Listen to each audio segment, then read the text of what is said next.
আজকে আমি তোমাদেরকে একটা বাউন্স ব্যাকের গল্প নিয়ে আসছি, যেটা কিভাবে জীবনে তোমরা কেন বাউন্স ব্যাক বা কাদের জন্য, সেটা হচ্ছে যারা নেটওয়ার্কিং মার্কেটিং এ আছো বা ডাইরেক্ট সেলিং মার্কেটিং এ আছো, তাদেরই একটা জীবনের কিছু কিছু সময় আমরা যখন ভেঙে পড়ি কিভাবে বাউন্স ব্যাক হতে হয় সেই নিয়ে একটা ছোট্ট হিস্ট্রির সাথে একটা কথা বলবো।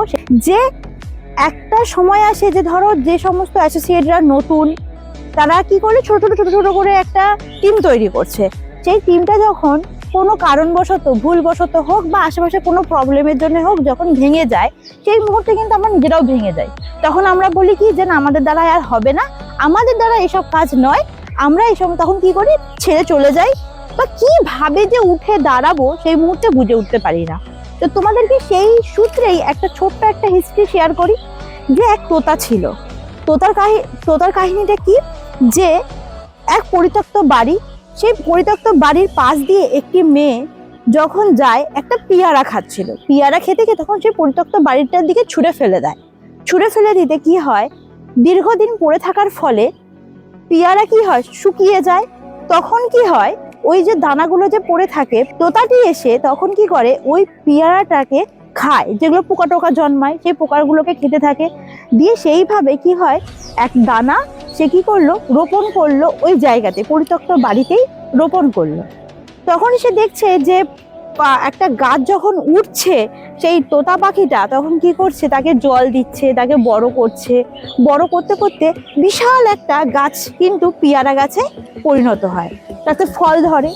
সেই মুহূর্তে কিছু বাঁদর একজন থাকে, সেই রকমই কিছু বাঁদরের কি বলবো, এগুলো যে বাঁদর থাকে, সেই বাঁদরে সে কি করলো, ওই গাছটাতে পেয়ারাগুলোকে নষ্ট করতে থাকলো এবং গাছটাকে পুরো ভেঙে ফেললো। তখন তোতা পাখিটা খুব কান্নাকাটি করতে লাগলো, যে অসহায় পড়লো, যে আমি একটা কষ্ট করে পেয়ারা গাছ তৈরি করলাম, যেখানে আমি এসে অসময়ে এসে বসি, বিশ্রাম নেই, এটা আমার একটা ছোট্ট ঘরের মতন, আমার যখনই খিদে পেত ওই পেয়ারাগুলোকে খেয়ে তার খাদ্য নিবারণ করতো। এখন তো তার কাছে কিছুই নেই, তাহলে কি করবে সে, এটা তো অসহায়। সে তখন ভাবলো, না, যখন বাঁদরগুলো সে সব পেয়ারাগুলোকে যখন নষ্ট করে ফেললো, সব তো নিচেই পড়েছিল, তখন সে কি করলো, বুদ্ধি হাঁটলে কি ভাবলো, যে যে পেয়ারাগুলো পড়ে আছে সেই পেয়ারার দানাগুলো থেকে আমি হাজার হাজার গাছ রোপণ করব। ও কটা গাছ ভাঙবে, একটা গাছ ভেঙেছে, আমার একটাই গাছ ছিল, আজকে আমার কাছে যদি শয়ে গাছ, হাজার হাজার গাছ যদি থাকে, রোপণ যদি আমি করতে পারি, তাহলে আজকে আমার কটা গাছ এসে লোকে ক্ষতি করবে। সে কিন্তু সেই বুদ্ধিটাই নিয়ে বা সেই বুদ্ধিটাই মানসিকতায় সে কি করলো, হাজার হাজার গাছ কিন্তু রোপণ করা শুরু করলো। আজকে তার সেই পরিত্যক্ত বাড়িটা আজকে বিশাল একটা বাগানে, কি যে হচ্ছে পেয়ারা বাগানে পরিণত হয়ে গেল। তাহলে এটাই হচ্ছে সেটাই, যে মোরাল স্টোরিটা এটাই তোমাদেরকে বোঝাতে চাইছি।